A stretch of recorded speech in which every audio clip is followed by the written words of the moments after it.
Veuillez prendre note, les conseils prodigués sont à titre informatif seulement et en aucun temps ne remplacent l'avis d'un médecin. Certaines plantes peuvent interagir avec la prise de médicaments. Assurez-vous de consulter un professionnel et de bien vous informer.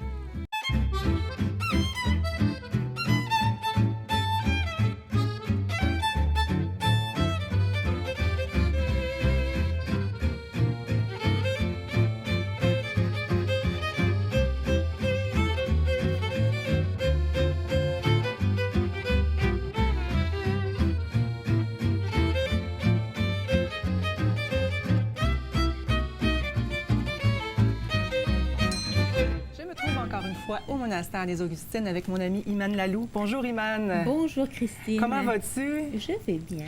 Imane, on a parlé la dernière fois de jus vert, de l'importance de choisir des ingrédients de qualité dans nos jus verts. Aujourd'hui, on va parler des pousses et des germinations. C'est quelque chose que c'est pas tout le monde qui connaît. Alors, j'aimerais ça que tu nous introduises un petit peu dans le monde des pousses et comment toi, tu t'en sers au quotidien. Alors, une pousse, on peut dire que c'est un réservoir d'énergie. En fait, quand on voit une graine de tournesol, alors on va la mettre dans le sol.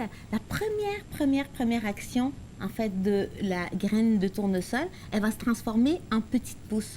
La pousse, quand elle va grandir, elle va donner la fleur de tournesol qui, par la suite, va nous redonner une graine.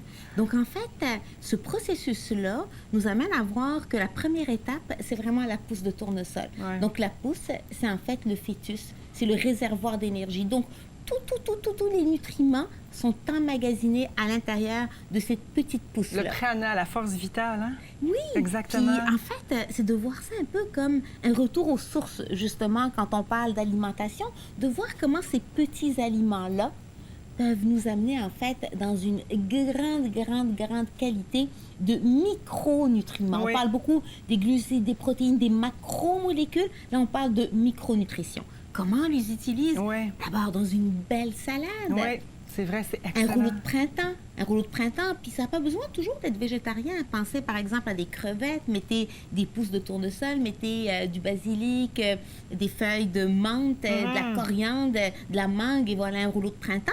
On peut les rajouter à l'intérieur des smoothies aussi. Et des jus. Et aller chercher vraiment, comme je dirais, un petit atout en plus à l'intérieur de votre jus et votre smoothie. C'est l'automne, hein? Il faut penser qu'on a besoin aussi d'énergie vitale. Les heures d'ensoleillement diminuent. Alors, c'est vraiment une excellente source d'énergie quand les gens se sentent et ressentent un petit peu plus de fatigue. C'est vraiment une capsule de vitamines et de phytonutriments qu'on peut prendre au quotidien. Ouais. Et vraiment de vous ouvrir aussi à la variété, Christine, parce qu'actuellement, il y a beaucoup de fermes à Québec et partout, je dirais, au Québec, qui envoient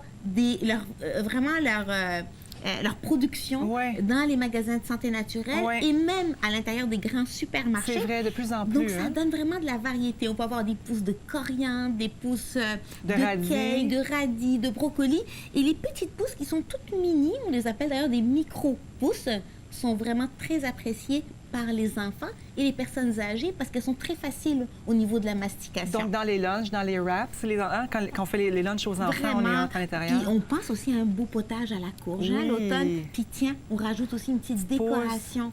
Ça apporte vraiment une très belle, je dirais, touche à la fois sensorielle et en même temps nutritive à l'intérieur de notre repas. Et la germination, Imane? La différence? En fait, les pousses, je vous encourage vraiment à les acheter. Là où on est rendu au niveau, je dirais, de la population, etc., on a beaucoup de variétés disponibles. Ça permet vraiment de bien réussir nos pousses tous les jours en allant les chercher. Une germination, c'est prendre vraiment, exemple, des pois chiches. On va les faire tremper la veille. Ça, c'est toujours la première étape. Les pois chiches qui ne sont pas en canage. Non, vraiment des pois chiches secs. Et on les fait tremper. Ça, c'est toujours la première étape pour toutes les légumineuses. Par la suite, on va les rincer et là, on va les mettre dans des pots qu'on va inverser et là, on va les laisser vraiment germer jusqu'à ce qu'ils deviennent croquants. J'encourage les gens à aller sur les sites Internet et vraiment d'aller chercher ce temps parce que pour chaque... que ce soit les lentilles, que ce soit les pois chiches ou des fèves, etc. On va avoir des temps différents. Alors, d'aller vraiment apprivoiser cette façon, cette technique-là, comme par exemple le quinoa, ça prend vraiment pas beaucoup de temps. Et qu'est-ce que ça fait de les faire germer, c'est ça? En fait, ce que ça fait, ça favorise en fait la digestibilité de l'aliment. Et ce que ça donne aussi, c'est que ça rend les nutriments plus disponibles. Donc, quand on parle de lentilles, par exemple, les protéines vont être vraiment beaucoup plus disponibles. Et dans cette première phase de trempage, qu'est-ce que ça fait? Ça va éliminer ce qu'on appelle les inhibiteurs, j'oublie le nom, là, les inhibiteurs de la digestion. Okay. Et ça va enlever aussi l'acide phytique à l'intérieur des légumineuses. Il y a un acide qui n'est pas bon pour le corps. Et je dirais, moi, je viens d'Afrique. Ma grand-mère a toujours fait plonger ses pois chiches à l'intérieur de l'eau. Ça fait partie vraiment de toutes les cultures qui utilisent les légumineuses. Okay. Et de pousser un petit peu plus loin, c'est d'aller chercher vraiment beaucoup plus de nutriments et encore là, faciliter l'assimilation de la vie. Vraiment, des beaux produits de qualité. Merci des beaux conseils. Merci beaucoup, Imane. Merci d'avoir pris le temps. Merci, Christine. Prenez soin de votre santé. Oui.